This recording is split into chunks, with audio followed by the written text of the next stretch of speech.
Madame, Monsieur, bonsoir. Les titres de ce vendredi 23 octobre. La droite en tête aux prochaines régionales. Le FN présent au deuxième tour, c'est ce que révèle un dernier sondage. Analyse et réaction dans ce journal. L'heure d'hiver fête ses 40 ans. Changement d'heure ce week-end. Nous verrons que cela peut également avoir un impact négatif sur le moral de certains. De l'or pour Marie-Amélie Le Fur, l'athlète handisport a été sacrée championne du monde de la longueur hier à Doha, en battant son propre record. À 7 semaines des élections régionales, l'écart semble se creuser, en tout cas dans les sondages. Selon l'étude BVA, la Nouvelle République, au premier tour, l'union de la droite, emmenée par Philippe Vigier, arrive en tête devant le Front National et le président socialiste sortant. Et au deuxième tour, Philippe Vigier l'emporterait avec 40% des intentions de vote. D'après cette étude, les Verts n'obtiendraient aucun élu. Détails et réactions, Sabrina Mellout. Si le second tour avait lieu dimanche prochain, Philippe Vigier serait élu président de la région Centre-Val de Loire. Avec un score de 40%, la liste de la droite et du centre arriverait en tête en devançant de 7 points l'actuel président, le socialiste François Bonneau. Vous savez, on est encore à plus de 6 semaines du premier tour de cette élection régionale et on sait très bien que c'est dans les dernières semaines que les choses se déterminent.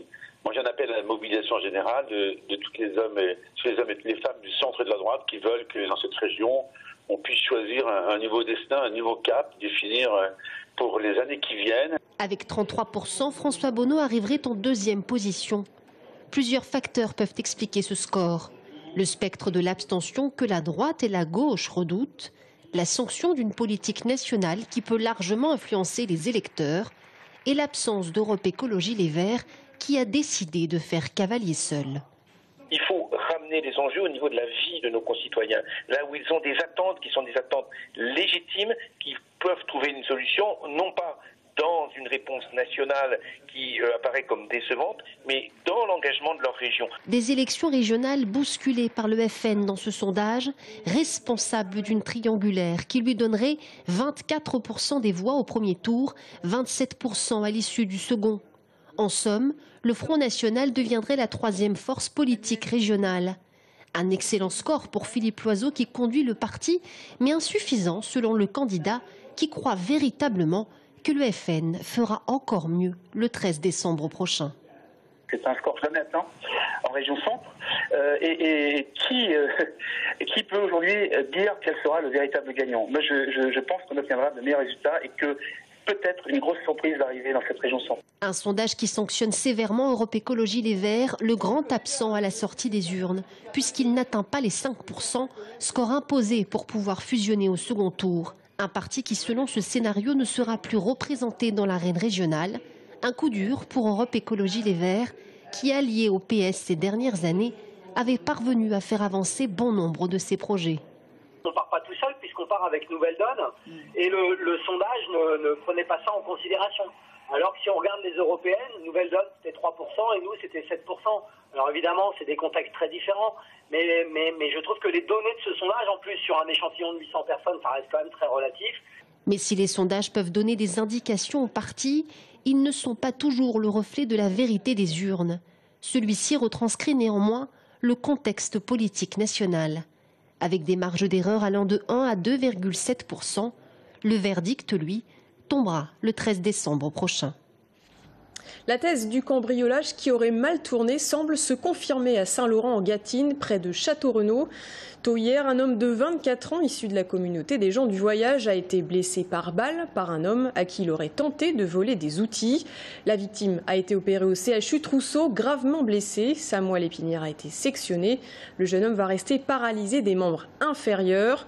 L'auteur des coups de feu a lui été placé en garde à vue. Il devrait être mis en examen pour tentative d'homicide.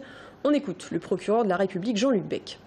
Le parquet a ouvert pour tentative d'homicide dans la mesure où il convient de déterminer, en fonction notamment de la trajectoire de l'arme, du tir qui devra être déterminé, s'il y avait volonté de tuer ou pas. En l'état, il est clair que la balle de gros calibre, puisqu'il s'agit d'une Brenneck, a traversé le fourgon.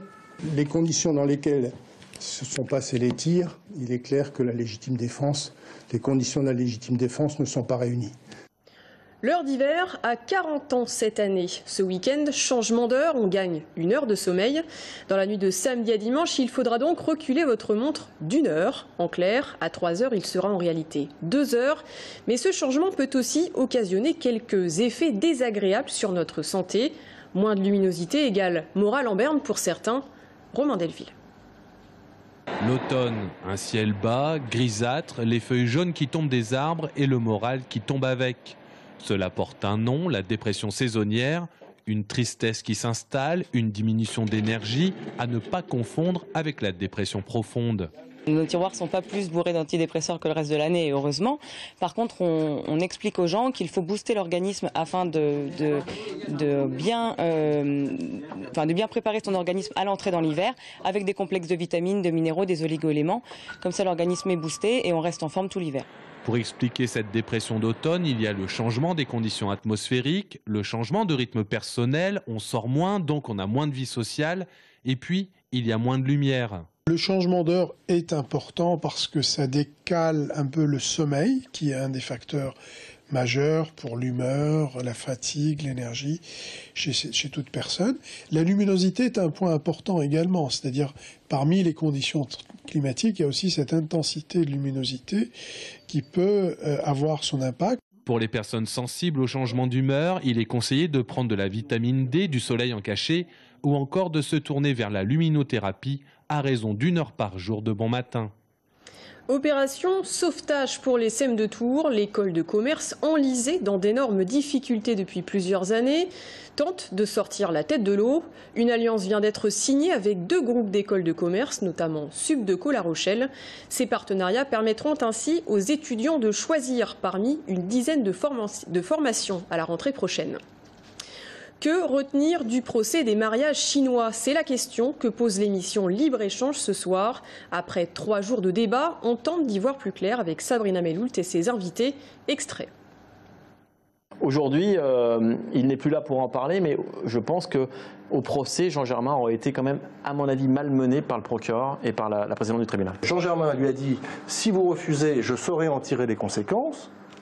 Sous-entendu des conséquences pour vous, et le marchand a rappelé que son prédécesseur avait lui-même été remercié par Jean Germain. Jean Germain était plutôt quelqu'un qui déléguait, qui faisait confiance, qui était quelqu'un d'humain. Donc moi j'étais de l'intérieur, j'étais pas au 5e étage mais au 4e. Il y a 800 000 € qui se sont envolés. Le tribunal dira si il y a eu des choses illégales qui ont été réalisées. Étant précisé qu'il faut quand même différencier dans les prévenus ceux qui se sont enrichis, entre guillemets, c'est Lisanne et son mari, et de l'autre côté M. Lagière et M. Lemarchand qui eux, ce n'est pas contesté, il n'y a eu aucun enrichissement personnel en ce qui les concerne. Oui. Libre-Échange, c'est ce soir à 19h30 et 22h45 sur TV Tours Val-de-Loire. Réforme territoriale, le Ligueuillois se prononce officiellement contre la fusion avec le Lochois. Réunis hier soir, les élus du Grand Ligueuillois ont manifesté par 21 voix contre 10 leur réticence à s'allier avec le Lochois. Elle est ainsi la première des 4 communautés de communes à trancher la question officiellement. De l'or pour Marie-Amélie Le Fur. L'athlète handisport a été sacrée championne du monde de la longueur hier à Doha au Qatar. Déjà détentrice du record du monde officiel à 5,48 m, l'athlète de l'Agiblois partait favorite de ce concours. Elle a battu son propre record avec un 3e essai à 5,74 m. On voit tout ça en images avec Bastien Mathieu.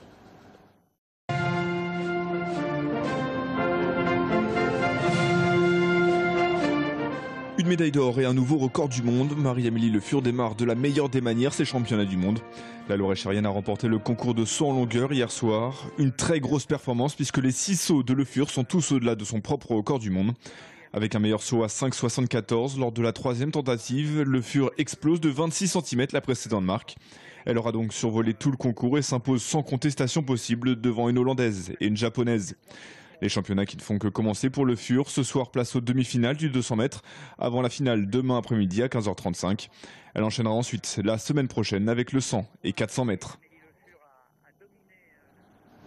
Et on parle de tennis maintenant avec l'Open de Touraine. Fin de l'aventure pour la blésoise Irina Ramializon, tombeuse de Patty Schneider au premier tour, qui a finalement perdu en quart de finale cet après-midi contre Pauline Parmentier, 6-3, 6-2, en moins d'1 heure de jeu. Pauline Parmentier qui décroche ainsi son ticket pour la demi-finale face à une autre Française, Stéphanie Foretz. Reportage Bastien Mathieu. Après avoir éliminé Patty Schneider et Virginie Razzano, la jeune blésoise se retrouvait cette fois face à la tête de série numéro 3 du tournoi, Pauline Parmentier, pour un duel franco-français. Le début de match est difficile puisque Ramializon se fait breaker d'entrée sur le premier jeu du match. Après un sévère 4-0 encaissé en moins de 12 minutes, la jeune Loréchérienne se reprend bien et revient à 4-3, mais perd finalement le set. Elle a vraiment très bien commencé, elle a très bien servi, moi j'ai pas passé beaucoup de premiers services, donc ça a fait une grosse différence dans ce premier set. Le deuxième set est sur le même rythme, grosse entame de Parmentier qui va mener 5-0 avant de s'imposer, finalement 6-2. Je m'attendais à ce qu'il y ait des petits passages aussi où elle allait très bien jouer, mais je suis vraiment restée solide et vraiment restée concentrée tout au long du match et je pense que c'est ce qui a fait la différence. Malgré l'élimination, Irina Ramializon peut être fière de son tournoi, elle qui a éliminé une des favorites, Patty Schneider, au premier tour. Je suis quand même contente d'être arrivée en quart de finale, bon, même si hier j'ai gagné par forfait, mais oui, je garde ce premier match contre Patty Schneider comme référence pour la suite et puis voilà, on va se préparer pour les autres tournois. Pour Pauline Parmentier, en revanche, l'aventure continue. Elle ne sera d'ailleurs pas la seule représentante française en demi-finale puisque Stéphanie Foretz s'est imposée contre la Turque Basaik Eraydin. Début des demi-finales ce samedi après-midi. Quel avenir pour l'équipe de hockey des Remparts de Tours? Démission en chaîne, ambiance délétère entre la direction, l'entraîneur et les joueurs. Le prochain match contre Dunkerque demain pourrait bien être un match crucial à tout point de vue. Nous en parlerons dans un instant avec notre invité ce soir, Thomas Lhomme. Il est le président du club de hockey tourangeau. A tout de suite.